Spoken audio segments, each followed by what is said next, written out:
Thank you. Just getting through. Thank you. I mean, of course, last session doesn't have to be.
Sorry? Thank you very much. Okay, I'll use the 3 minutes for.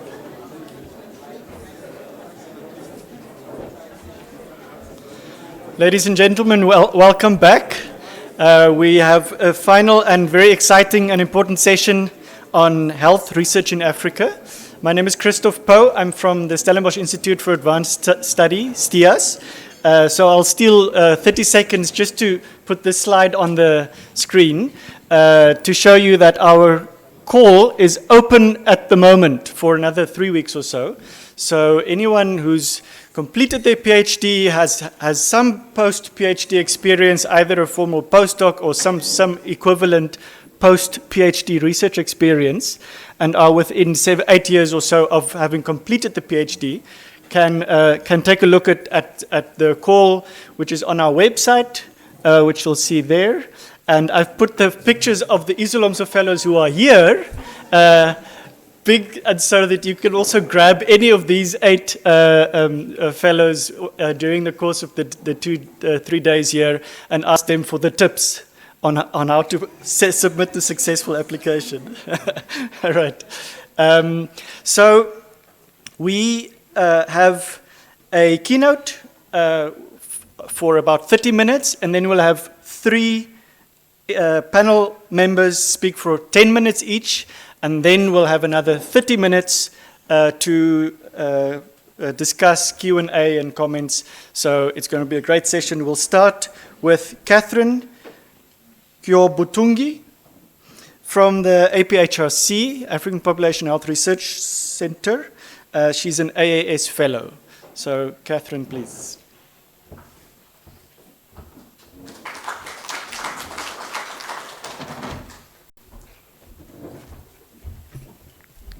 So first things first, I was told it's 30 minutes. So I'm ready for 30 minutes, not 15. And I'm joking. It's fine, I think it's fine. Okay, so I'm pleased to be here and excited to be amongst such a crowd of young, energetic, brilliant minds. I came in just when the last session was getting underway, and I was like, wow. And so I was asked to talk about health in Africa. And then I talked to Grace and said, health in Africa, what am I supposed to talk about? And then she said, just go crazy. Like, Okay, she didn't say that, but that was my interpretation of our conversation. So I said, okay, well, how do I talk about health in Africa? And I told her, I promise the title is going to change. And I'm sure the title you have in your book is not the title on my slide. Because when I looked at the theme for the whole conference, I said, actually, maybe that's what I should be talking about, the Africa that we want. Or maybe the healthy Africa that we want. But what does that actually mean? And I made assumptions that when we came up with this theme, there's we, and we know who we are, and that actually we really, really want that Africa. And so if we want this Africa, then we have to be ready to step up. And so the key message, at least, that I would wish that you can take away from this is that if not us, then who? And if not now, then when? And I'm making assumptions again. Then when we talk about we actually mean maybe the scientific community. And as the scientific community that we have a stake, actually. And the Africa we want possibly is different, maybe the same, maybe different, from the Africa that other constituencies want. Our politicians, maybe our grandparents, and other people. And that we as researchers or scientists or the research community, we can actually lay stake to an Africa that we can dream about and that we're actually able to fight for if we have to. So where do I start? I'm sure you've heard this. Research and development, they go hand in hand, whichever comes first. Development perhaps precedes research, or research and development precedes development. There are many theories, but I think it's clear that development will increasingly depend on a country's ability to understand, interpret. When I was going through my slide, I realized I'd highlighted the wrong words. I should have highlighted country's ability to understand and interpret. Because many times, our ability as scientists to understand and interpret is straightforward, right? But we're talking about the country. Who is the country? It's not just us. So there are many other things which are highlighted there. That countries must be able to produce, use, diffuse, commercialize, all those things, scientific knowledge. But I think what's critical is that countries must be able to understand, to begin with, and then interpret that knowledge before they can, go ahead and do everything else. So that's one premise. The second premise that's fundamental to the generation of appropriate solutions for health and development in Africa is research that is conceptualized, conducted, analyzed, and published. And there's a reason for that, because when you publish, it gives you a certain currency. You can trade in the global market of knowledge. And you can't trade unless you have the right currency. So it's important that actually, beyond conceptualizing and conducting and all that, that actually Africans publish research that is conceptualized and done in Africa. Something else, this is from the Lancet Commission on the future of the health in Africa. It articulates a role of research institutions and researchers in Africa's development and states that Africa-based and homegrown solutions with the realities of each country and each community embedded at their core are required, and each country needs to chart its own sustainable path to improve health outcomes. It's an interesting report. If you have the time, look it up, because it articulates the role of all of us as stakeholders in Africa's development, not just the politicians, not just the people with money, but us as researchers and academicians. So I'll talk about expertise at the bottom there. And the reason I want to talk about expertise is that I mentioned earlier that sometimes it's not clear whether as Africans we should wait for development, economic development, before we start investing in R&D, or whether actually R&D drives economic development. And the examples which have shown that actually R&D precedes economic development. So as politicians, when they think about where to put money, sometimes it's like, you guys, you do those things of research for us, we don't know what they're about. We want to build schools and hospitals and roads and all that. Maybe it's part of our duty actually to impress upon our governments that everything they want to do perhaps needs to be preceded by investments in R&D. And the reason why these countries that have invested in R&D actually managed to develop is because they were able to grow indigenous capabilities and expertise. And once you realize that actually indigenous capabilities and expertise are central to social development, then we go back that actually research is a process through which we develop our own expertise. Then it starts making sense why investments in R&D actually can spur economic development. So before we talk about health in Africa and the health that we want, how big really is Africa? It's important to know that because when you see everything else, it sort of puts things into perspective once you know how big Africa really is. Some of you may have seen this map. At first I didn't believe it. But apparently it's true.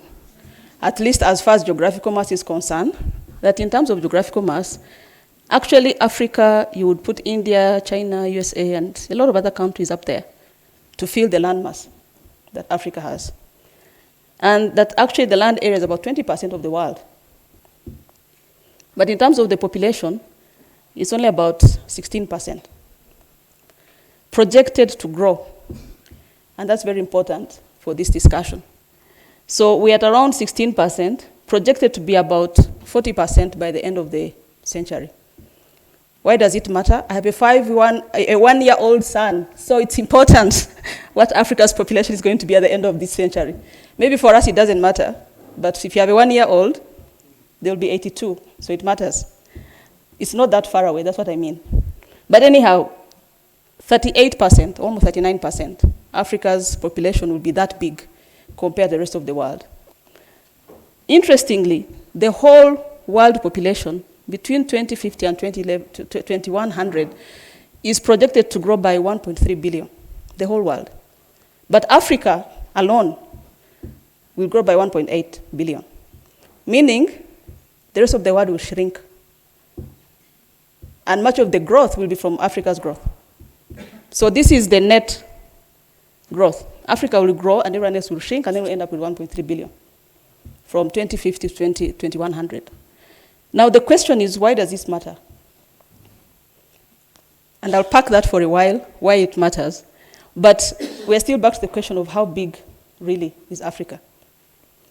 And there's another way of looking at it. If you've never seen this, when you have free time, I encourage you to check World Mapper. I spend a lot of my time there because you can play with data and graphics and all sorts of things. What World Mapper does is to get this is the world as we know it, right, based on landmass. What they do is to see each country's contribution to a global metric.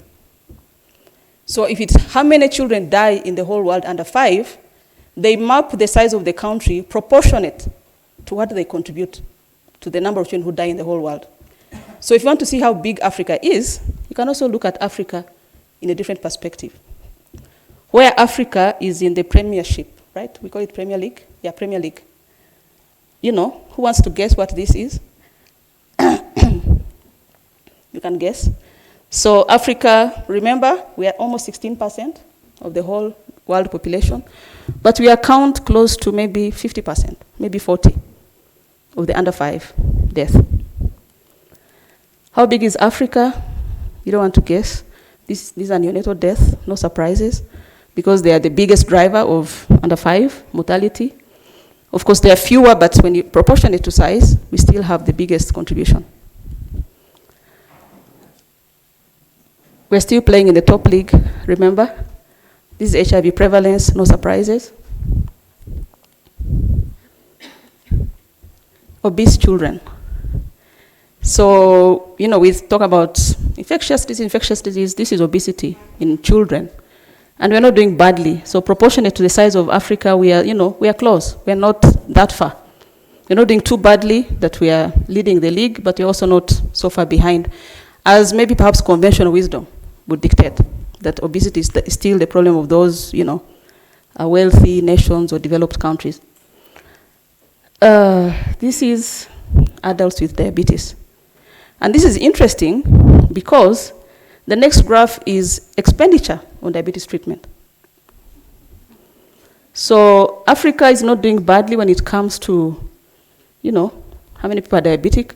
But you can also look at other countries and see what happens to the graphics, which is, look at the US. They contribute maybe, 10% less than, but in terms of how much they spend, huge amounts. For us, if you're not South African and you're not in Egypt or one of those other countries, really your contribution to expenditure on diabetes treatment is negligible. You don't exist in the world of diabetes treatment. Open defecation. I put urban and I put an exclamation mark. Who would have thought? Open defecation. Huge. Urban. And when you go back to the question of why population growth is important, I can say it now. Part of the reason is most of the population growth in Africa is happening in urban areas. And I can give you some statistics. The projected population growth over the next 15 years, overall for Africa, is about 1.4% per annum. For urban areas, it's about 2.4%. For slums, it's about 4.5%. So if you put in the numbers, much of the population growth that is expected in Africa is actually going to happen in slum or slum-like conditions. And that's where open defecation comes in and why it's important. There's something else. Population increase, I just talked about that. So we can look at population increase for its own sake, that of course when the population increases, as we sit here, as we plan, as we think about the health issues that Africa is faced with, have we factored in the projected increase? Where are we going to sit or stand? In some places there will be standing room, in others there will be sitting room, or things like that.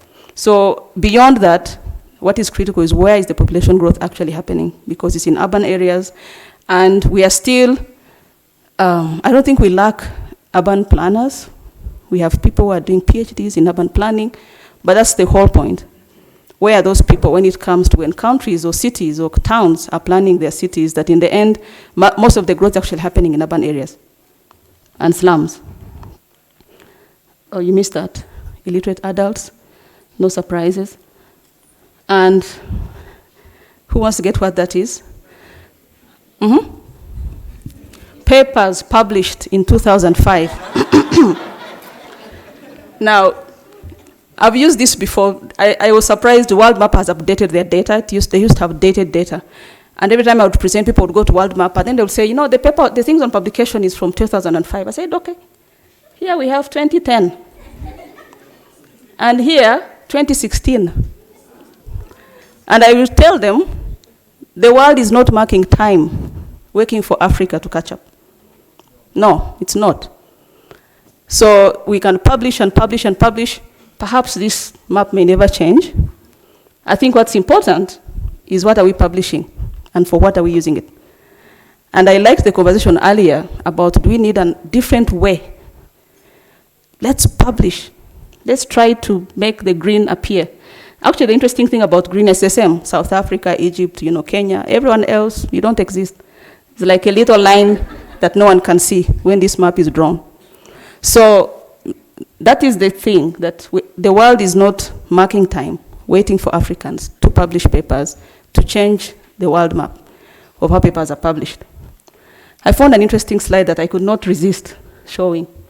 This is papers published, and this is something else. And who wants to guess what that is? I don't have time. It is the number of billionaires. Perfect match with the number of papers published the same year and the number of billionaires in the country. I was fascinated by that, but I think somebody can do a PhD on that. We can't go into all those details, but I found it interesting. So another way of looking at it, I heard about patents as I was coming in. I was watching actually the live feed in the morning. I don't know where Africa is. I think it should be somewhere there. Yeah, that should be the line. That is Africa. This is dated data. They've not updated it. But as I've said, no one is marking time waiting for us to catch up. So chances of this being still a thin line that is invisible to the naked eye are still high when it comes to patents granted to Africans. So, as I said, how big is Africa, really? Where do you want to start? You want to start from HIV? Do you want to start from patents? Do you want to start from open defecation? Where do you want to start? Because where to start can become a challenge in itself. But since there's an Africa that we want, I don't think we can sit back and say, things are too complicated, we should let them be. There's another way of looking at it. What are the things Africa is grappling with? This is a headline that says air pollution is now the biggest killer in Africa. I think it's from 2017, and it was after some report had been released by WHO. But then another piece of news, only 6% of children in Africa live in areas where air pollution is reliably measured on the ground. What is the problem? We don't know how to measure air pollution. We do, right? African nations are among those most vulnerable to climate change. A new survey suggests that they are also the least prepared. Yeah. And then I found this one, which was interesting, that Nairobi jams may soon be over. I think the keyword is may. Because this was from 2012. The keyword there is may. I think we can still be hopeful. And then there's another one, which was government does something to eradicate slums. I think it was HOPS, or I can't read the thing itself. And the keyword is that one. It's not eradication by any chance, because this is also from 2015, and the slums are still with us. And it was interesting, the graphic they decided to use in this story. But we can always hope. And then somewhere there, something that talks about how antimicrobial resistance is taking hold in slum settlements for different reasons. Access to care, misuse of antibiotics for different things, a lot of things. So when you think about population growth, remember I said much of the growth, this is where it's happening. So as you sit and do your research around antimicrobial resistance, the question is, how is that important for somebody who lives here? But how is it important for humanity or for Africa? Because as I've said, the majority of Africans, perhaps by 2050, or close to the majority, will be living, maybe antimicrobial resistance will take care of them, so they won't be there. But otherwise, that's where we expect most of the growth to happen. So what does this have to do with you? Maybe nothing. Maybe something. Does this have anything to do with you? And I'll go back to the question of perhaps we need to have a different way as Africans. That somehow, as we do research, this is the first point, there's another point. As we do research, the question is, for whom are we doing it? For most of us here, we may be doing it for I struggle with that word. With good intentions that we want to change the world and improve society and all that. But we can also do research because we want to be promoted. We do research, publish papers, have a long list of them. As soon as I get my promotion, to hell. Doesn't matter whose research, who cares, who is it useful for whom is it relevant. So we need to ask ourselves those questions. For whom are we doing research? But most importantly, at the bottom here, what have you done with what you know? I was sitting through some of these presentations and listening and saying, wow, just imagine what the brain that can actually do this research, what else could it be used for? And what I want to bring to us as scientists, the things that we can do, is that we shouldn't look at our role as evidence peddlers, because that has been sort of the model. You have evidence, you go and people use it and they do things. They change policies, they do programs, they discover drugs, they do all sorts of things. We need to look at ourselves as experts, that we can contribute to change without necessarily having evidence in the pocket. Because the opportunities to use evidence are not always there, and evidence is not easy to get, it's not easy to translate, it's not easy to use.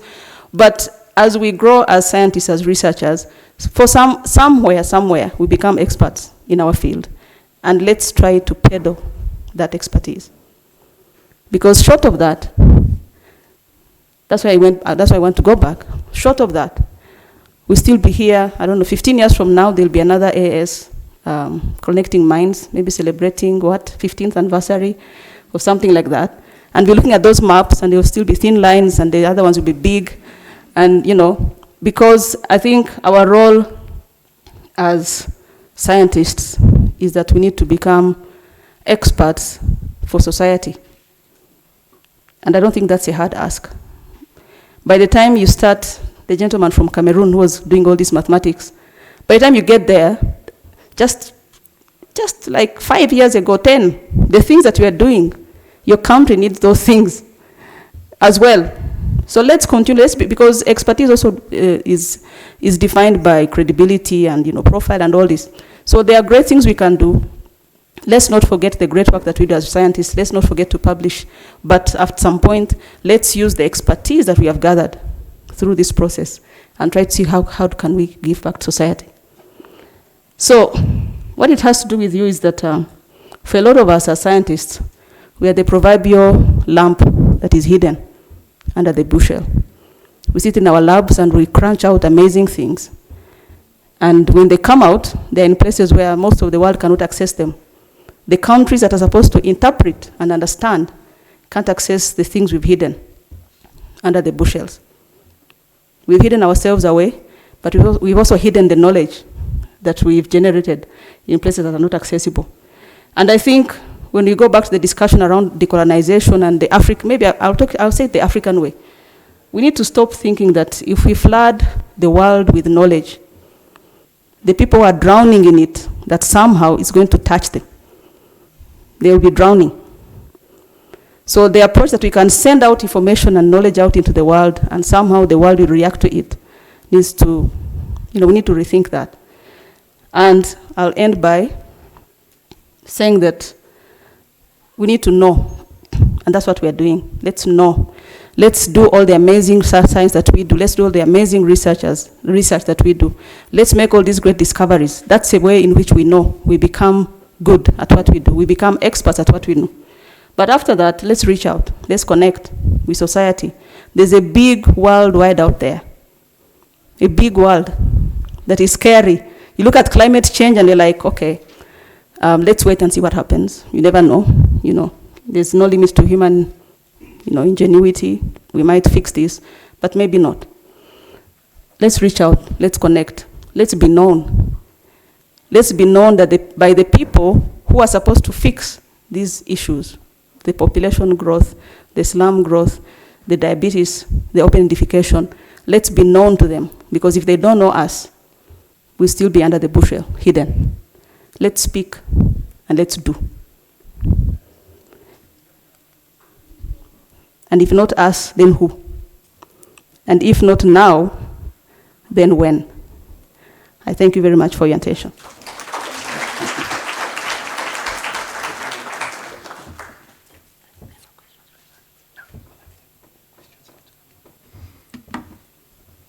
Thank you so much, Catherine, for those inspiring words and setting the stage for the three presentations that we'll have now from the panel members. Those who have questions for Catherine at this stage, please make a note, and we'll get back to our Q&A session after the three panel members have presented. So I'll ask them to come forward in turn. First up is Natisha, that's correct, Duki. She's from the Human Sciences Research Council, South Africa, and also an AAS affiliate.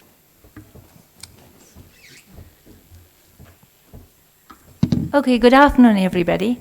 I know you're all tired, so I'm going to try and do something a bit different.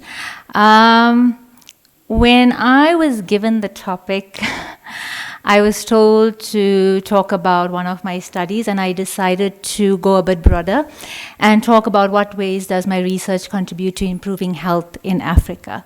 And today I'm going to make mention of two such studies. But if my students were here, then they would not agree with me, because they know back home that I call them my babies.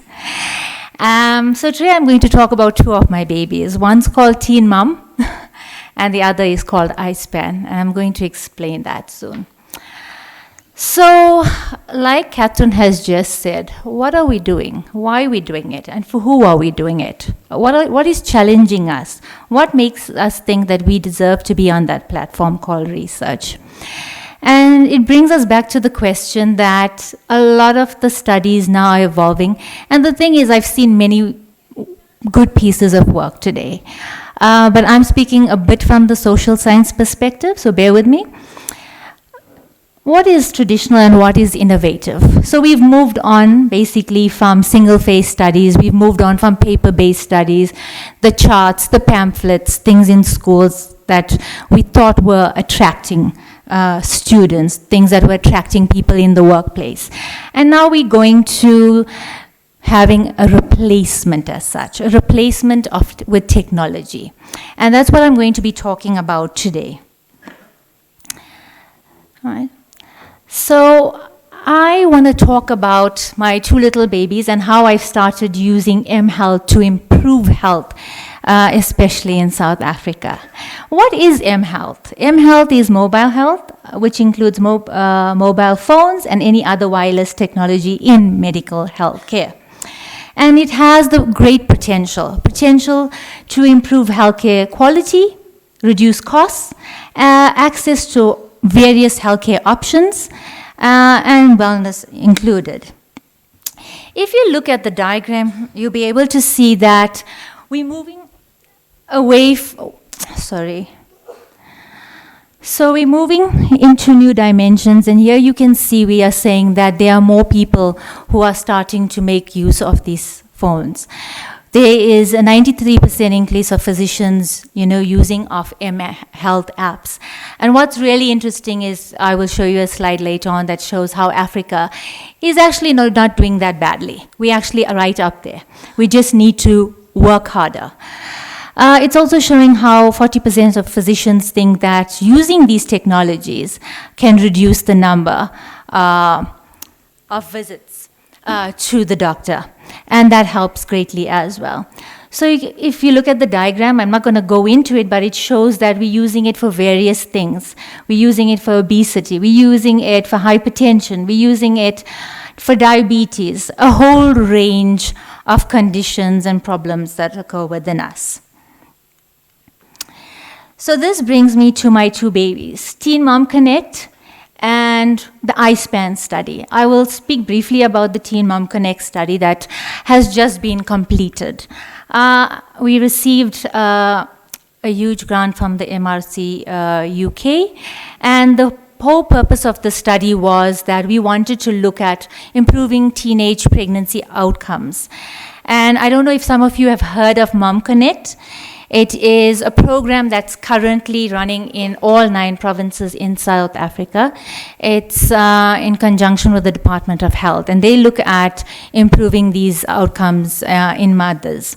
However, we decided that there was something missing. There was something that was missing when we tried to confirm all women of all ages who are pregnant. And so we did a situational analysis and found that teenage moms-to-be were saying, no, we want something different. So questions came up like, yes, the Mom Connect app tells us to eat correctly and says, eat green leafy vegetables. But what does that mean? What vegetables do we eat, actually? It says do exercise, but what exercise are we talking about? So we designed a message library, which is one of the first in sub-Saharan Africa. It consists of 62 questions, and it focuses on various aspects such as risk behaviors, which smoking, alcohol, and tobacco abuse, as well as looking as physical activity and nutrition, all regarding mothers. And I'll speak about some of the positive outcomes of that study just now. With regard to this study, the Ilembe School Physical Activity and Nutrition Study, this is a pilot study for the prevention of childhood obesity using mHealth as well. So let me take you briefly through those. In Teen Mom Connect, so I'm just going to speak briefly from that. We found that we needed to be culturally sensitive. And often when my students come up with something that we want to go forward with or design a study, I always say to them, how African is it? Because we're so focused on using apps that come from the Western world that we forget we are looking at an African context.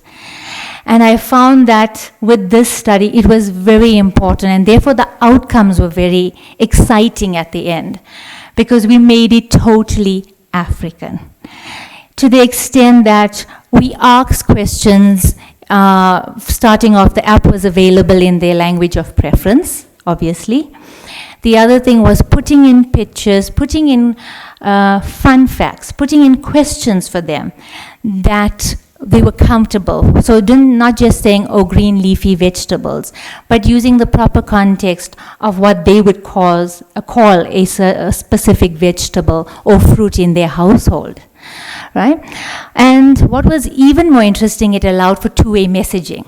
So they had the chance to basically send feedback or ask me a question, and I would respond to that. So for example, a woman had a few weeks ago, in the last weeks of the study, had said she felt that her legs were really looking like elephants, and I replied to her, it's nothing bad, it's going to go away with time, it's just edema. So, sending comfortable messages back to them so that it encourages them to also ask more questions and to also be much more interactive.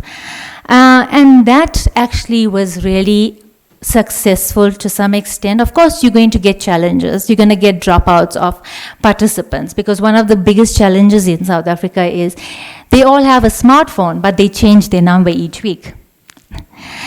So you can't get hold of them from time to time, and then a big percentage of your participants get lost in the process. But those who do remain, we've received some encouraging messages from them stating they would like to remain on the study, and if something would be ongoing after the birth of the child. So there was some positive from that. And these messages were tailored in the sense with regards to alcohol, smoking, and illegal drugs. They were recurring messages where every few weeks we asked them if they had taken any of those. If the answer was no, they received very motivational messages saying to them, well done, and that you're taking good care of yourself and your baby. And if they were admitting that they were using some type of drug or alcohol or tobacco, then we still used the motivational interviewing technique and said, I understand that it is difficult for you to to let go of this, but it does affect your baby's health, and we gave them, specific explanations for that. To the extent, I met with one of the participants, and she had said that it was very encouraging for her because she had been drinking in the first few weeks of the study. And as soon as she started to receive the messages, she realized she was harming her baby's health. And so she made a choice, and she asked me, can I drink after I give birth? And I said, as long as you don't breastfeed, that's okay. So, again, coming back to how does it help, again, in terms of the iSpan study. So the iSpan study is not yet complete. It's still at infancy. And again, here we want to use a two-way messaging system. And here we've done the situational analysis, and from this we found that there is a huge need for such a study because of the obesity rates currently happening in KwaZulu-Natal province in South Africa. And it will obviously have a lot of behavior change, motivational messages. We've started the development of that message library, but not fully so, because we want to move away from SMS to a full offline app so that people are not looking for data all the time. So this is just a brief summary, but I've already spoken about it, and just to quickly go through it is that with regards to the Teen Mom study, we've seen change in behavior like I've explained. They've already engaged in two-way messaging. It improved clinic attendance drastically. So women were going from 1 visit to at least 8 visits during their pregnancy, and more were wanting the study to continue after the birth, but that was not possible because it was only till the birthing process. With regards to the iSpan study, we are hoping that if this study is going to be effective, it's going to be rolled out not just to the intervention schools, but thereafter to the control schools and the other 400 schools in that specific area.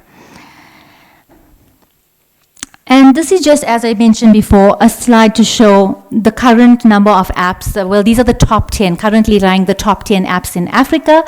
Mom Connect does feature there, and soon we are hoping that Teen Mom Connect does feature there after we've published some of our data. So that's basically it from me, and this is to say thank you for your time.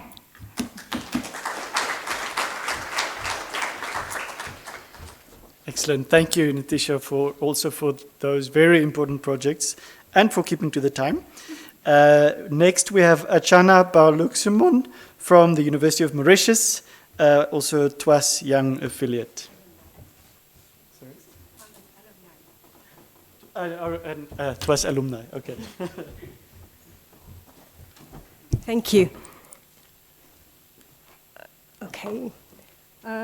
We are basically working in nanotechnology in health. When we say nanotechnology, it's a vast field, it's a vast area, and we are focusing on these four main themes. Why? Because they are interconnected by polymer chemistry. And I'm a polymer chemist by training, and that is why we are leading this in Mauritius and in the region.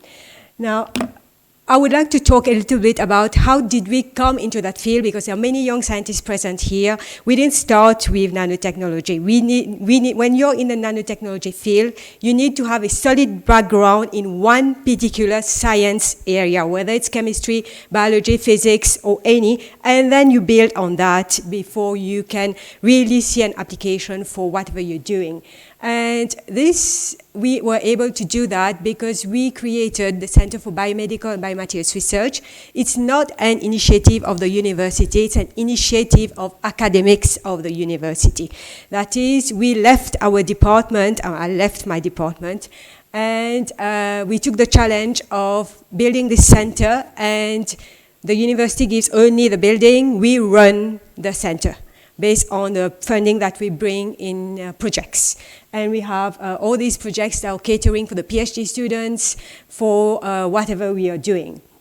And our main area is to look at what we have as resources and use emerging technologies to be able to bring this to the community.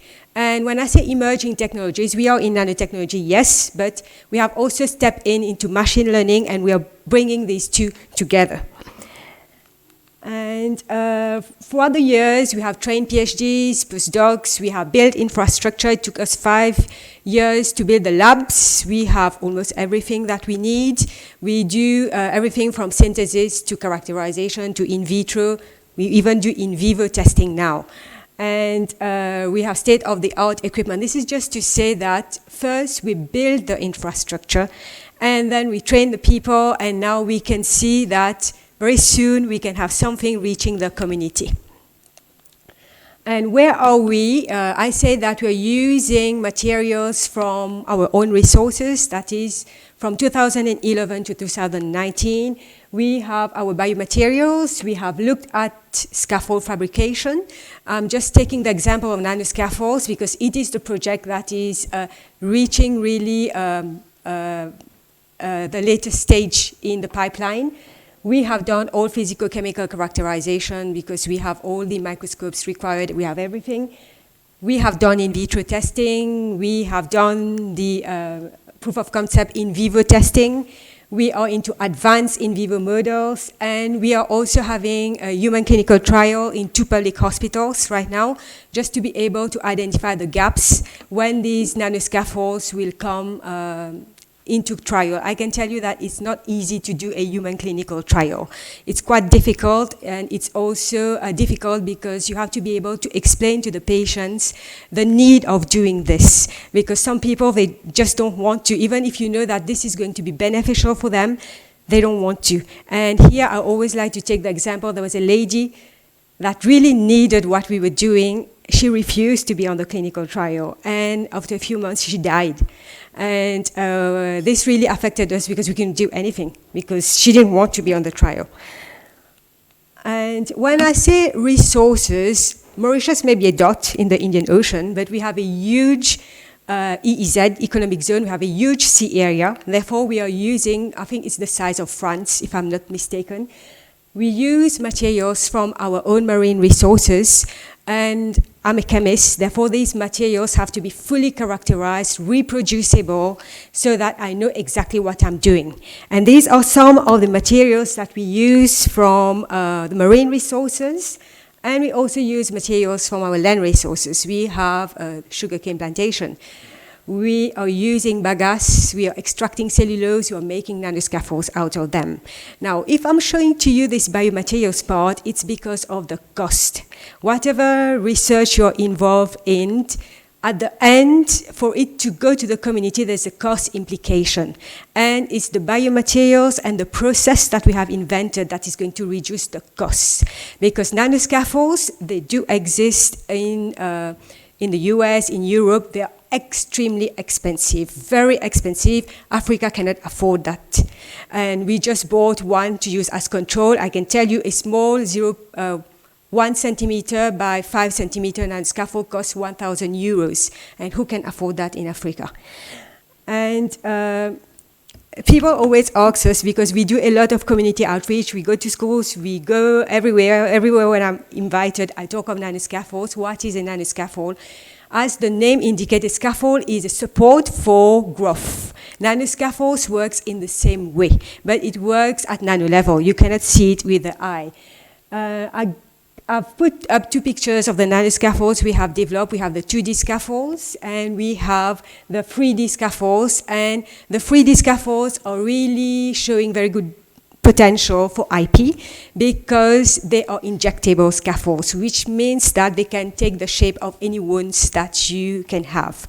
And under the microscope, you will see that we can have different types of structures. This is just 3 of them. These are nanofibers. These are the 3D hydrogels. These are hybrids because you have these pores, but the walls, in fact, are made up of nanofibers.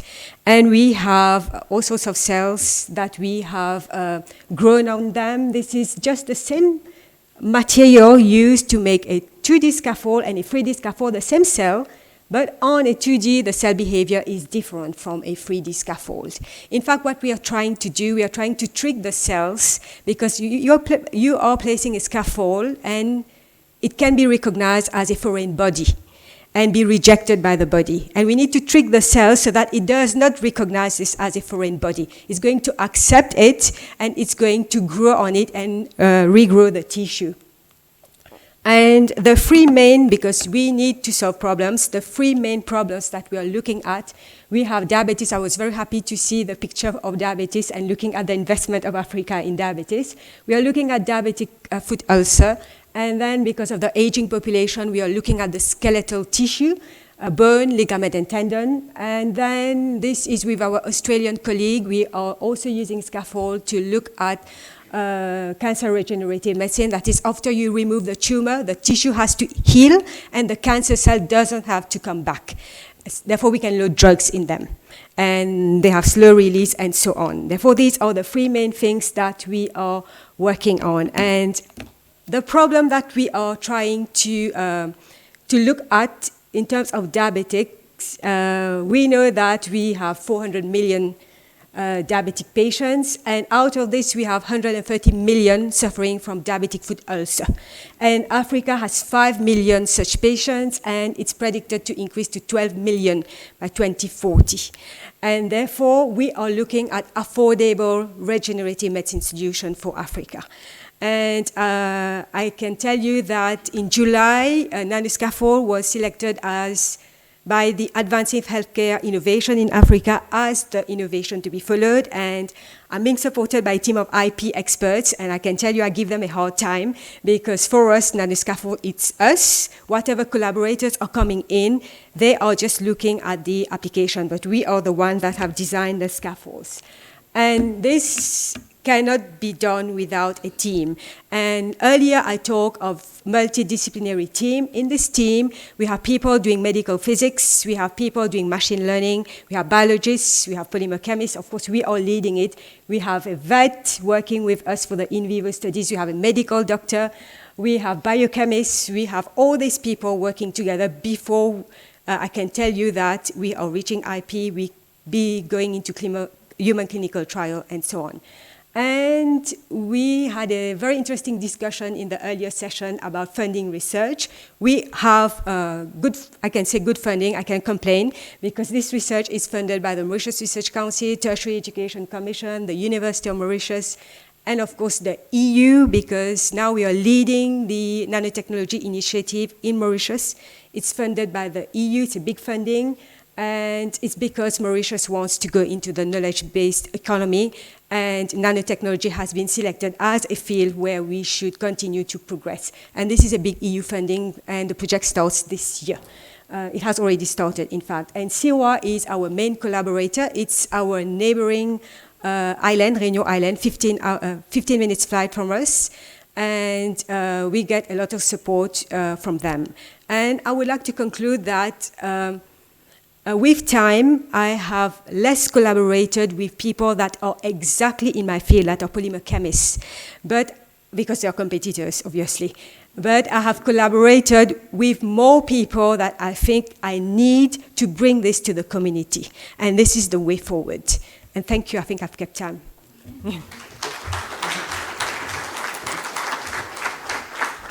Thank you, Archana. Inspiring on so many levels. Thanks. We'll get back to the conversation, to the Q's and A's. Third up is Alpha Cabinet Keita, who is from the University of Conakry and is also a Next Einstein Fellow. Is Alpha here? Okay, Alpha has withdrawn. So we're through the presentations, and it's my pleasure to open the session for Q&A. Shall I ask the three speakers to come to the front? Let's bring some chairs out.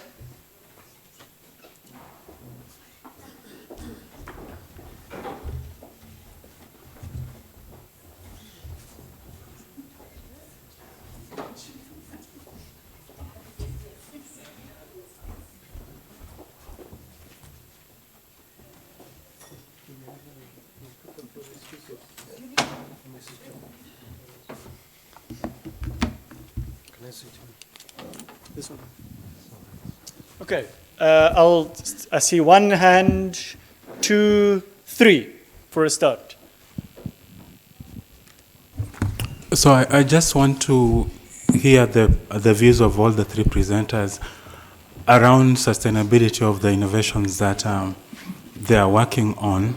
If you look at what we've discussed about Africa and where we want to get, the assumption we are making here is that the things that we work on will get to have really impact on people's lives. And if you look at your presentations, they span from what you can actually sign IP on and monetize and make into a business, like the last presenter, and less so for the teen pregnancy interventions, which is an app, and which in many ways requires somebody to actually support, because you are just not sure to what extent those teens are going to be able to keep doing that and pay for it, for example. And so these are things which fall into the realm of public good to improve health outcomes, and they're not easy to monetize all the time. And so I'm just curious to hear from all the three presenters how they look at these innovations making their way onto the market. For example, the cheap regenerative medicine nanotechnology. I'm curious to know how the university works with you. Do they take anything from what you bring in? Do you sign an MOU with them? How do they look at you versus your primary duty of being affiliated with them to teach? Do you have that freedom to be able to say, yeah, this is my thing, this is what I'm getting out of it, because it's a problem for many institutions. And of course, like I've said, for the others which require public intervention to become sustainable. We'll take the three questions and then we'll do another round of three, if that's okay with the speakers. Remember to introduce yourself before you speak. You are? Oh, my name is Mlongo. Yes. I work with the IDRC, but like I said, I'm here in my personal capacity. So some of you have spoken before. You're welcome to remind us who you are. Okay. I saw a second hand at this table. Yes. Yes, my name is Eli Padon. I'm IS affiliate. My question is to Catherine, that present Africa.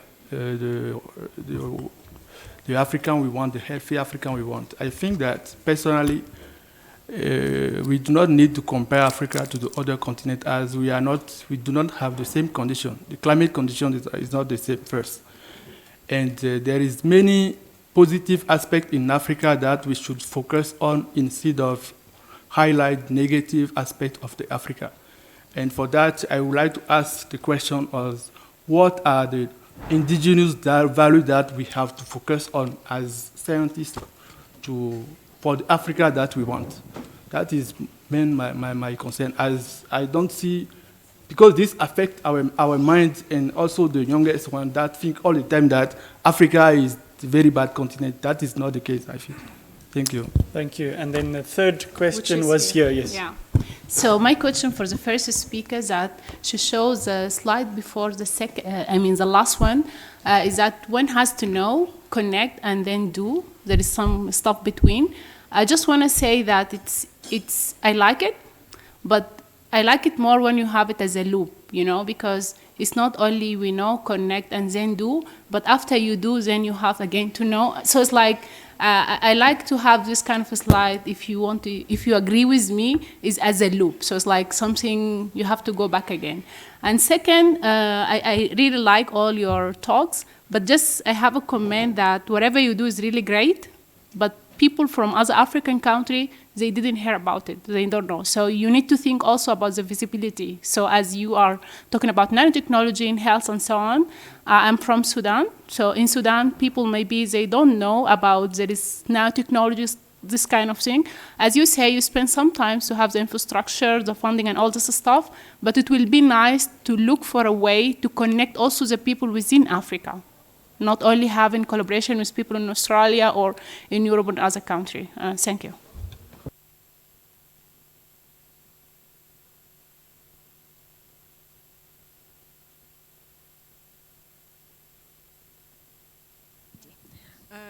To answer the question on sustainability, what I didn't mention is that, in my case, the lab, from all the equipment that we have, we generate our own money. We generate our funds. That is, I don't need to ask funds from the university for maintenance. And I like it that way because it gives to me flexibility. Therefore, I'm not accountable on that part. And then the IP part, you have to hold your stand because the university has a contribution because my salary is still paid by the university. But you need to hold your stand and you need to negotiate. And you have to learn how to negotiate. And this comes with experience, and that is why you need to go to meetings where there are things being discussed about commercialization, IP, so that you understand the process. And we have 150 scaffolds that we have developed. We have already done the proof of concept for the 150 scaffolds. But I know that 2 of them can be commercial. The others, we will still be on development stage because we have not yet reduced the cost of the process. And we are really working on that. And that is why I know we will be able to sustain whatever we are doing. And then, to answer your question, in fact, we don't look for these collaborators. It's where we go to meetings, we say we have those nice scaffolds and so on. Recently, I was in South Africa, and at the South African Medical Research Council meeting, it was their first meeting on 3D cell culture. And these people were all biologists. I was the only polymer chemist there, but we had wonderful scaffolds that they could use for things that they are doing, and they want to do this collaboration.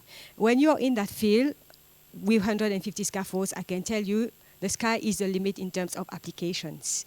And the Australian colleagues, they are cancer experts, and they wanted to see how we could solve that problems. Their technology is already in hospital. And in fact, this is why we have a joint PhD, because it's a win-win situation. It's not only they are benefiting from us, we are also benefiting from them.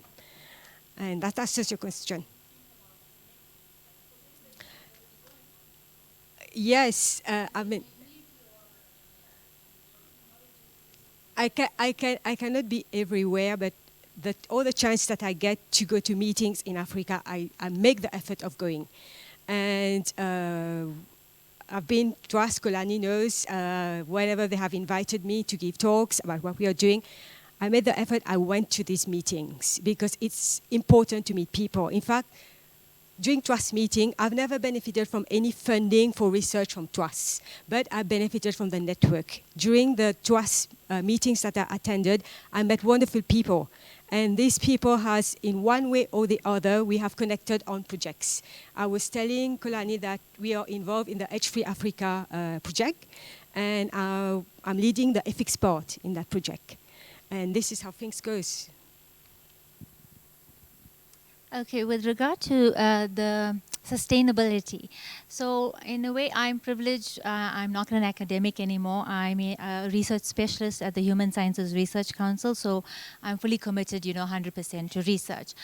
Funding is a huge problem. As she said, it's largely driven by you go to a lot of meetings and you want to work with people in the African continent. Unfortunately, it's not always possible because your funders are coming from Europe or somewhere else.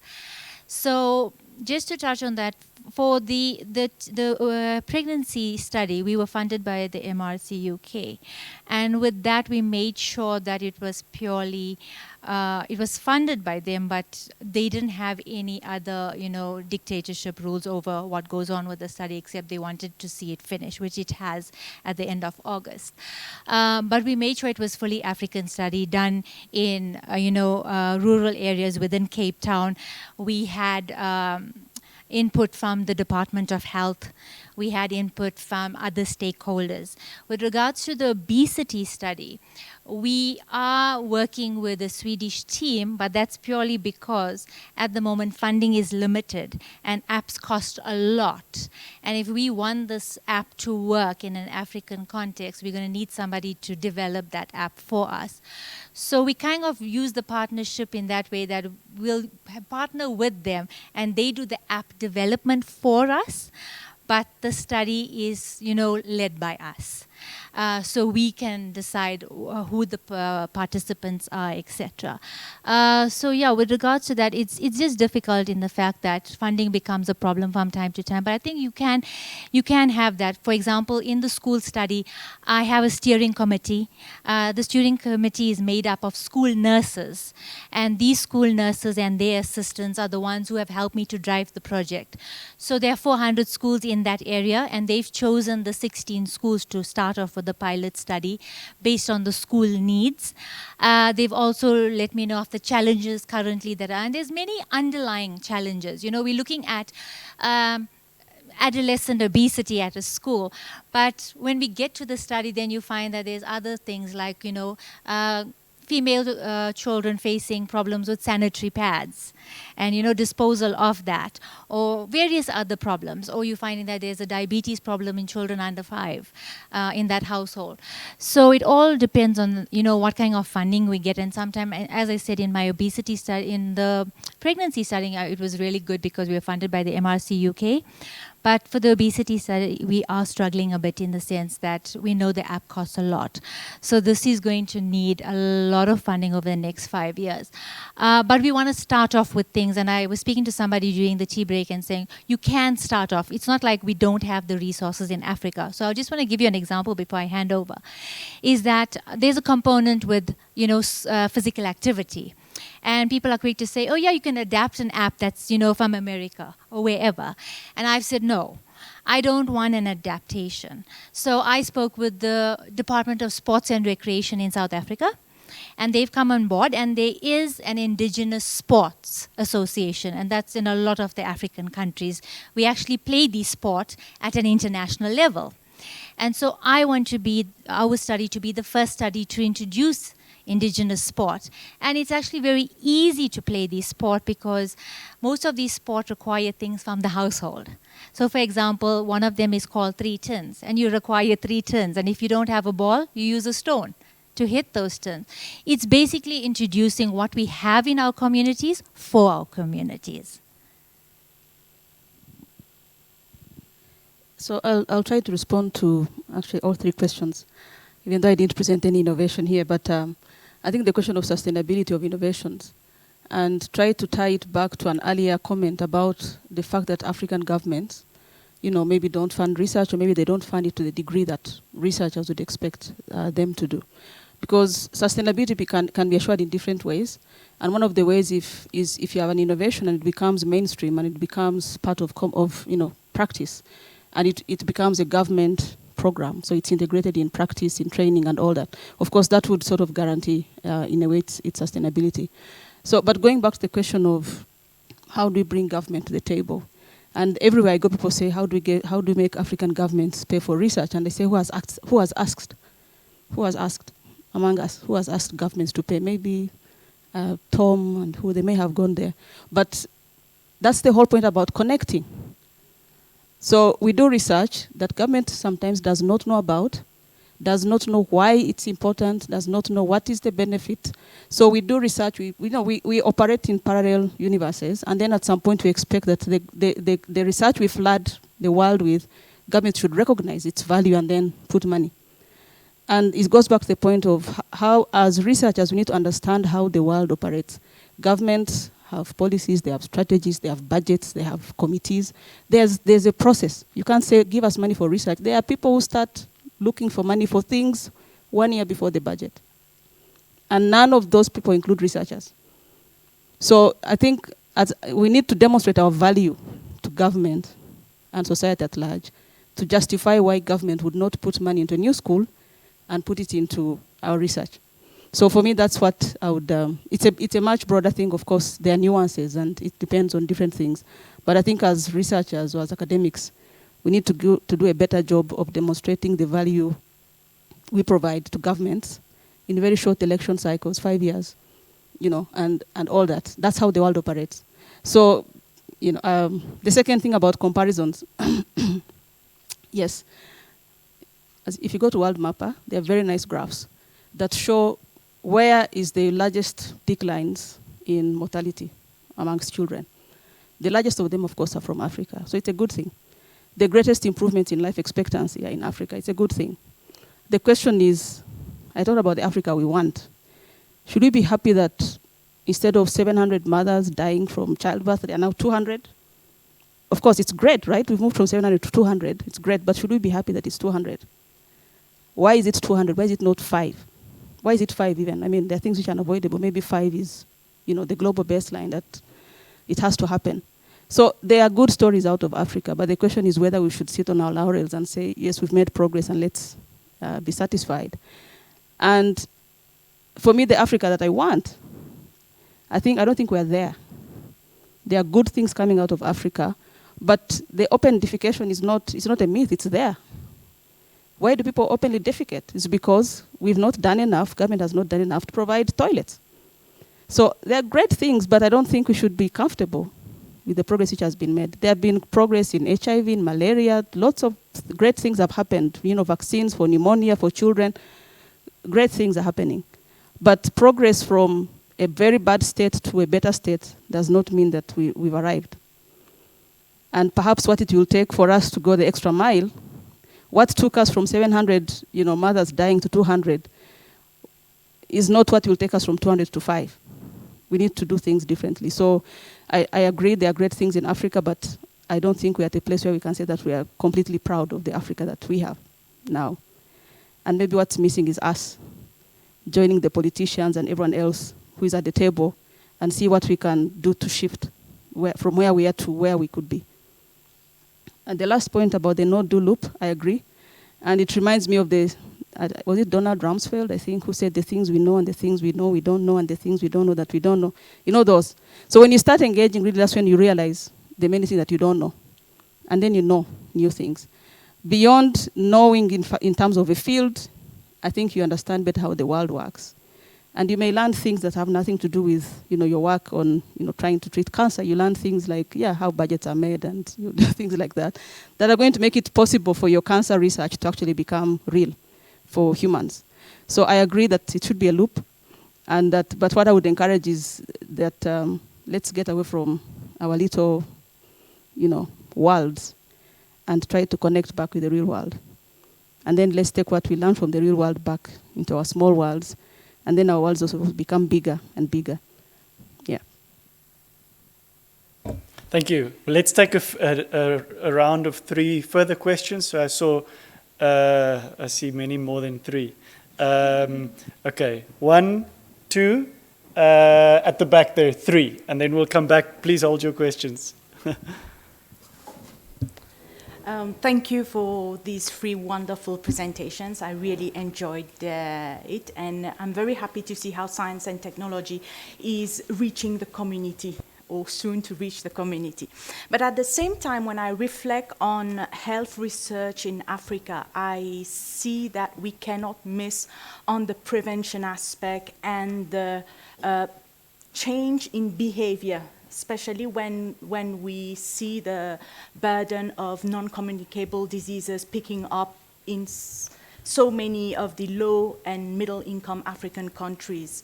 And I think we should address the health research in Africa in a more holistic manner, rather than just emphasizing the role on science, technology, and innovation to solve healthcare problems in Africa. Thank you. Thank you. I just want to say that earlier on I delegated my question to Kevin in terms of Africa and funding by African governments. I think, I liked your presentation, the nanotech presentation, in the sense that I think it's a clear demonstration that, if you can actually be able to come up with a product, sometimes it's quite easy to appeal to the thinking of governments, because governments are political governments and they've got stakeholders. I think the area of diabetes is quite key, because a lot of amputations are conducted every year that are not necessary in terms of lack of monitoring of the vital parameters in the body, especially the legs. I know of similar work that has been done in the US. There's a company called Profusa.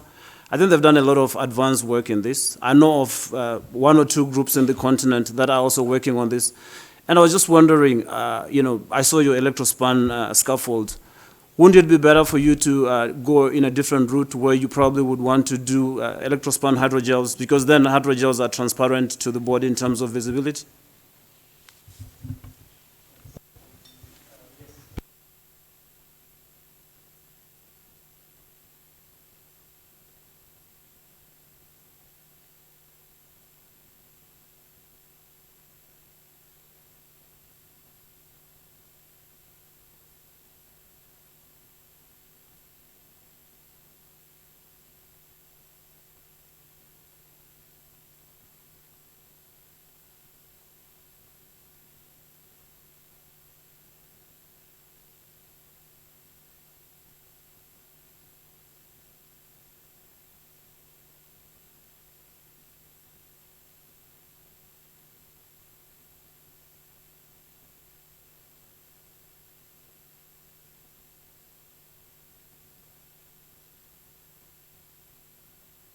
Okay, I'll talk about the nanotech part and about how we convince the government. In fact, when I talk about the EU project, this is exactly the strategy. Thanks, everyone. Please, let's have. This is exactly the strategy I adopted to convince the government. I can tell you that it took us 2 years of convincing, going to meetings, because it's controlled by the Minister of Finance. And this is the Minister of Finance. They control the budget of the country. And the EU funding, it doesn't come to us, it goes for the government, because it's government to government. And I couldn't do it if I didn't have results.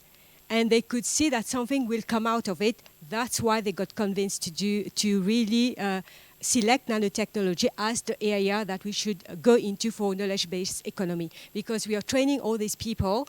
We need these people to get jobs also. And then to come to the more technical part, that is the nanofibers part. It was our first generation, in fact. It's just when we started. It's our first generation scaffold. I can say that we are on the 4th generation now, because we are doing nanohybrids, and we are into self-healing hydrogels. And the self-healing hydrogels are really interesting, because you can cut them, you put them together, they heal, they go back. And it's interesting when you put in a wound, because you cannot prevent somebody from walking, from doing his normal stuff. And even if the hydrogel, there is a fracture or whatever, it can self-heal. But this is very recent. And I've also seen that the hydrogel part is really the one that we should go into. And I think I'll start with the question on prevention. And I cannot argue with that, because I think that's, I think countries make choices, and as researchers we also make choices. But from me, where I sit and my own orientation, for me, that's where I would go. But of course, everything is necessary. It's a question of the balance that we put onto things. And just to give you perspective, 70% of patients who come for treatment at the National Referral Hospital here for cancer are stage 3 or 4. 70%, they're stage 3 or 4. and I think 70% of patients on dialysis are complications from diabetes. So that's perspective. And that's the whole point about, if you're a cancer researcher, there are things you do that are sort of advancing the field and are going to be groundbreaking and all this. But then you have this background, you have this foundation. If you sit on a panel when the government is talking about cancer in Kenya or whichever country you're from, there's something you can contribute. And that's the whole point about expertise. You can't reach that stage of talking about cancer without knowing the basics of cancer. So we have a role as scientists also to push that, to push the other side of things. And when I talked about how the world works as well, we've done research on policies. For instance, smoking cessation. All the policies in the countries that we looked at, none of them were driven by health concerns. They're driven by teenage behavior, delinquency. That's the terminology. Delinquency and I don't know what. You look at the alcohol control policy. It's driven by society's need to control the way teenagers behave, crime and all this stuff. It's not because people are going to get diabetes or cancer or things like that from alcohol use. Now, when it comes to the custodians of alcohol prevention, it's not the health sector. It's someone else who is the custodian of alcohol control, who enforces the Alcohol Control Act. It's the police and all these other places. So that's what I'm talking about. Somebody talked about, looking at things from different perspectives and disciplines and sectors, because we can sit and treat cancer if the police is not enforcing the Alcohol Act, which prevents people from excessive use of alcohol. We'll keep treating cancers. And the pipeline is very healthy. Actually, for NCDs in Africa, the pipeline is very healthy. Everything, pesticides, what. So that's why I'm talking about, that there's a big world out there. And as experts in issues, in diseases, we need to broaden the perspective of where can we play a role in supporting our governments to come up with the right policies and the right interventions and the right things that are actually going to move the needle when it comes to what the problems we are facing. The black spot, I agree. I think this will give to Nelson. You want to take this up, whether AS wants to do this convening. But I don't think there's harm in you yourself doing this convening. I don't think you need, because if you bring how many ministers of health here, 52, and they start looking, everybody was saying, our open defecation is not that one. If you put my country, I'm sure it's not like this. So sometimes, decisions are contextual. People want the things that are important to them. But I think my main message is, as scientists, let's connect with society, because otherwise we are passengers in a train over which we have no control, and the people in the driver's seat, whether we are there or not, they'll go. And if, as I said, if we want a different Africa, we have to figure out how do we get onto the train, maybe in the driver's seat as well, or in the engineering room or the control room. How do we get there? Because whether we want it or not, governments are going to make policies, whether they are good policies, whether they are bad, they're going to implement them, and then we'll keep moving until we crash, maybe. Thank you.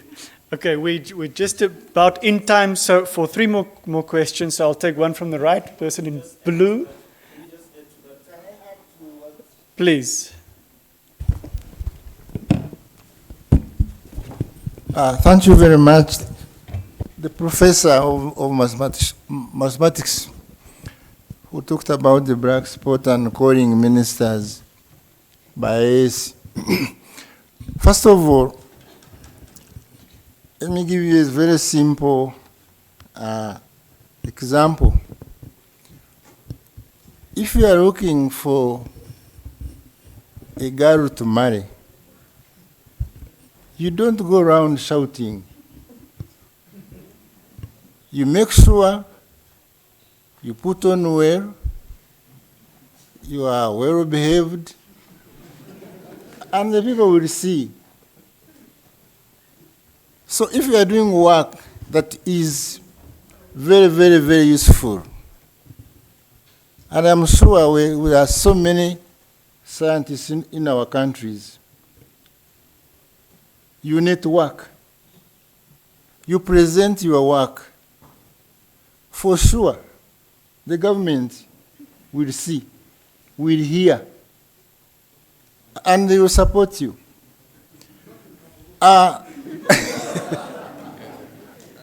In Uganda, we have what we call agricultural shows every year. So we in the universities, go and display our innovations. And many times the ministers, the head of state, get interested and we get supported. So I think what we really need our affiliates, our postdoctoral fellows, is to be proactive, to market what we are working on. And more so, to make sure that since the government wants to see the economic value, the economic output of your research, let's try to monetize the research products. I understand in Israel, before you get money, you have to demonstrate that my research will generate so much for the nation, and you get the money. If AS had to call all these ministers, how much money would we spend? We'd rather give you that money and you go and do more research. Thank you very much. Thank you. So I promised one more round. In blue, right at the back there and in front here. Okay. So first, yes. Is it? Oh, it's gonna be hard to. Yeah, I don't. Do you want to turn your back? I don't have a at the back of my head, unfortunately. Hi, I'm Anne. I work for the Africa Oxford Initiative, and I just wanted to speak on something that Catherine said earlier. Just really brilliant presentations, all of you. There's a question about engaging government, and I think we've forgotten who the government is and who they're answerable to. If any of us can take our last publication and discuss to the lady selling vegetables outside and tell her what that work is and what it's for, and have 10, 20, 30 of them tell their member of parliament, actually, this is really important to us. The votes will come from this. You think they will not listen?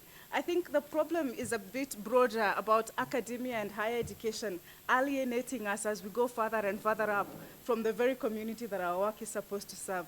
And I think the conversation needs to be broader than talking to 3 government ministers, but making sure that the person that carries you in the Okada or the border knows what your work is about and that it's important to them and that they can talk to somebody else about it. When we get to the point where we are not living in our academic circles, talking to each other in ICRAF and these circles, and that somebody in the village knows what your stuff is about and can tell their government, or they can tell their governor or whoever it is, that this is work that is being done by a son of our soil or a daughter of our soil, then people will start to listen.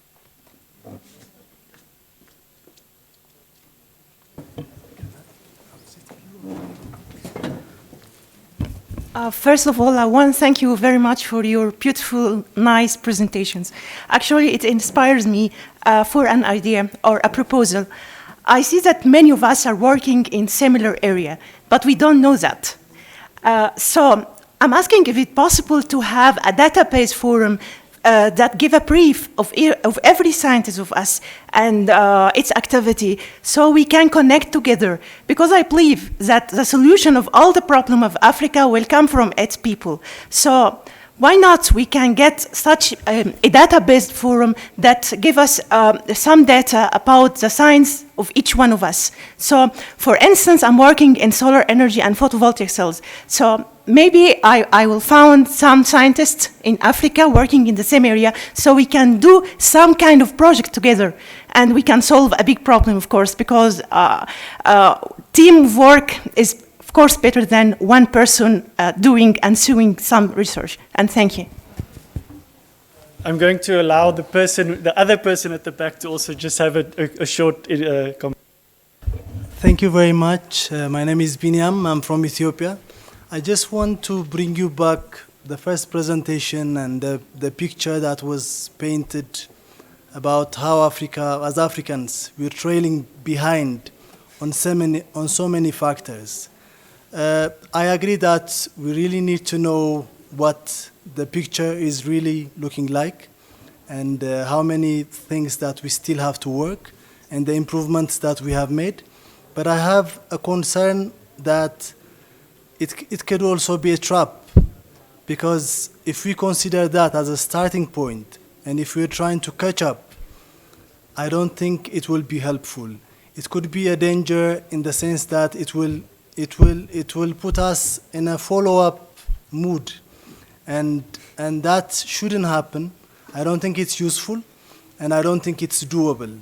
So just to bring to the attention and for your comment that I think it's very important to accept it, but not to dwell on it too much, so that we're able to think differently and we're able to act differently and think of new ways of doing things and not follow what is said. Thank you very much. Thank you very much. My name is Esther Kunda. I just wanted to ask Catherine, with all the research you're doing, for me, from my point of view, it is the information you get out of it, it's something that could inform everyone else's research depending on what they're actually doing. So I wanted to know if there's an angle of the way, because when we are saying we tell governments how the science we're doing is important, but I also think trying to understand each other's sciences and how it collaborates. And I think population issues is an issue that can inform several research outcomes, especially with different people here in the room. So I want to understand if there's any work that you're doing in that regards. Okay, thank you. Let's have final responses. I'm not sure I understand your question, and maybe it's whether the focus should be on how we engage with government as opposed to with how we engage with each other. I don't know whether that's the question.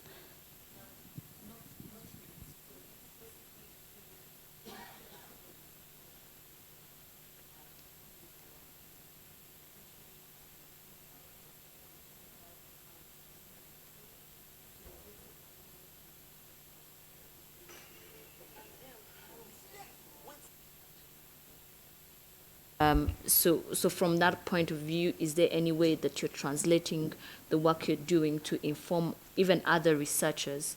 So it's with a focus on intra-African knowledge exchange. And intradisciplinary. Yes. Something. Yeah, I mean, I think what I presented is not exactly what we do as an institution, but it's something that guides us when we see what should our contribution be to Africa's development. So we have researchers who are also focused on specific issues, but it's always to make them not lose sight of the big picture.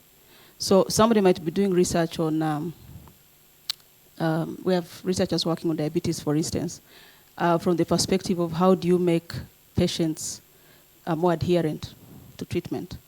So now for the person who's working on that, the amount of time you invest in trying to understand what's diabetes, what are the issues, what are the issues around adherence.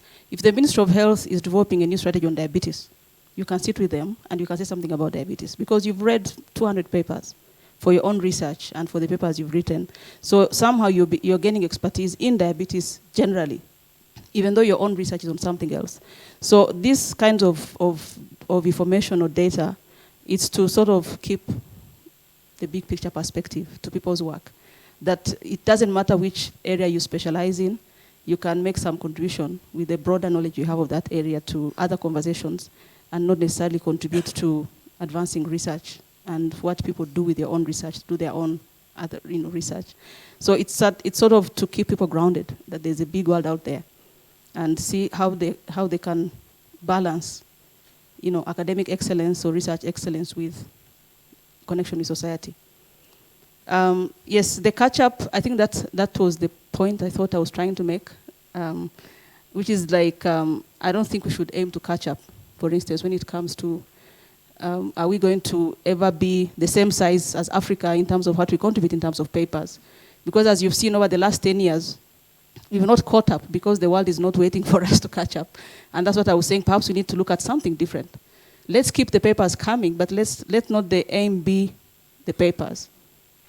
It's at some point in your career to say, okay, I have 100 papers. What else can I contribute to society? instead of 200, another 100 papers, which is great, but couldn't it be 80? And then the 20 papers time you'll go and talk to your minister or something. So it's that. Because catching up, I don't think is possible. Because, as I said, no one is waiting, no one is looking at what Africa is doing for them to calibrate what they do. I think it's a question of balance and a recognition that perhaps the African way, maybe there was conversations about the African way. What is that African way? Where perhaps we need new metrics of success as scientists. That success is not only this, it's this and that. And maybe perhaps give it almost equal weight. That if you have this huge impact on society as a result of your expertise, perhaps you should be given as much recognition as the person who has had these, nice papers that are groundbreaking and that are changing the way the world looks at things. So I think that's what I'm trying to communicate. And it can't be, I don't think we are going to reach the level, the Africa we want, by following the model that other countries have followed with regards to the role of science or the role of researchers. The last part with teamwork, yeah, I think that's an AS thing. And maybe this connecting minds is one of those ways in which AS is doing it. But I'm sure the AS folks can respond to finding ways in which to even strengthen the connections which are already happening. Maybe on your comment, I would like to add that, when we are talking of nanotechnology to 15 years old, when we go to schools, I'm talking of what I'm doing to the monitoring committee of my funding agencies, when I'm talking to government people, the slides won't be the same. I will have to change it. Or when I'm participating in, for example, an InnovTech fair to the public, it's not the same thing. That is, the message will go through, but in a different way. I mean, we should learn how to do that, and we learn how to do that. And even the PhDs and the postdocs in the group, they do community outreach because it's a must for them. They have to know how to communicate their research to the community. And it's very nice, when you're walking in the supermarket, somebody stops you and says that, I'm fascinated by what you're doing in nanotechnology. It's because we do that effort. It takes a lot of your time, but we have to do that effort. Anything else? All right, so we started 10 minutes late and we're ending exactly 10 minutes late, which is well done to our presenters. Thank you for the input. I think we had a wonderful kind of keynote that set the stage, provides a couple of glimpses as by means of an overview of the continent, and then two fascinating presentations which respond to particular context, African contexts, and also intervene in those contexts. And I think that's been a very valuable discussion. Keep the discussions going tonight at dinner, and tomorrow we'll get back. Are there any, Grace, housekeeping, anything else before we leave? Okay, so Judy, welcome back. Thanks very much. Thanks again.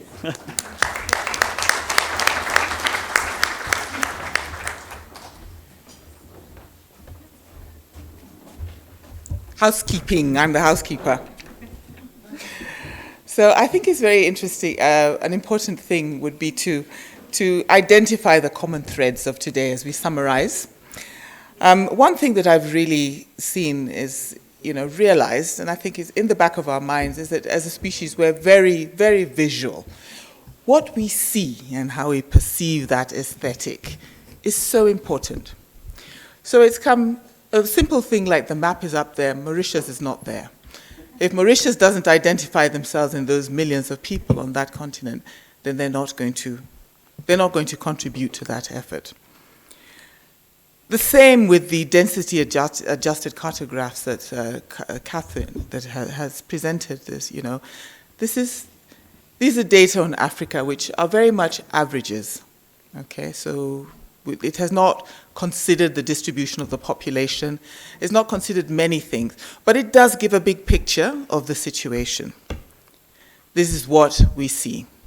If governments are presented with that, and just the way we feel, exhausted, this is too big, we can't handle it. We must begin to populate our information with our data.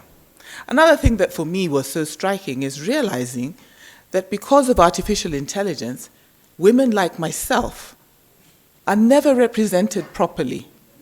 That no matter who you are, you can be called a Klansman, you can be called a jihadist, based on data that come from other areas. So I think the session that Vukosi gave to us about what artificial, because we're so ready to lap up this artificial intelligence, and we know that if we don't put sense in, we're going to come out with clan members from Africa, you know. So can we seriously think about data? Can we think about data? Can we populate all your science and seriously think about big data? Where are we going to populate this data that we're talking about for genomics? We need to characterize the genome, the diversity of our genome on this continent well and properly. Can we have proper information so that when I go to a border, somebody doesn't automatically classify me as a giraffe, you know? Because that is what's going to happen. I thought I should say something funny.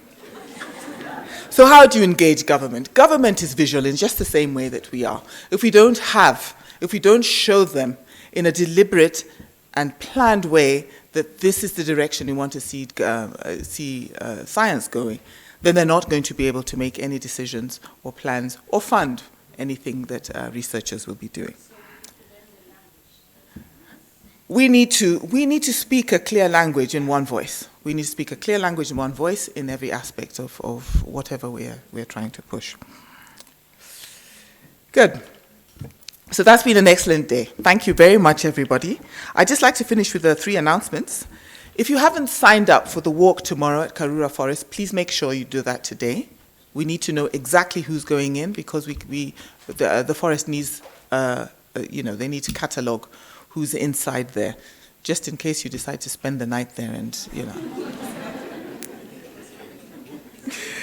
Also for tomorrow, do bring comfortable shoes. That means, ladies, comfortable shoes.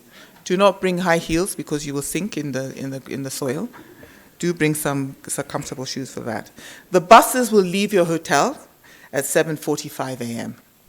And then we can reconvene tomorrow. The session starts at 9, but we hope you'll be here before then. Otherwise, go and enjoy a wonderful evening and reflect on today. Enjoy yourselves. You have no homework. Class dismissed.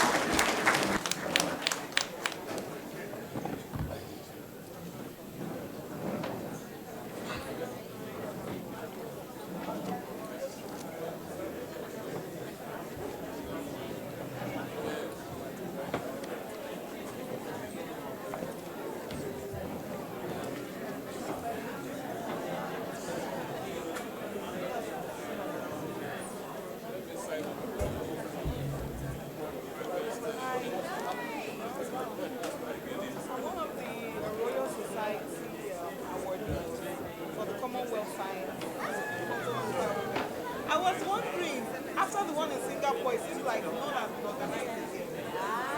Okay, so it's not a yearly thing. No, but one is coming. Oh, it's next year. 2021 to Africa. And when it's coming alone. By then, I will see this. Oh, yeah. Or how do you but then it seems like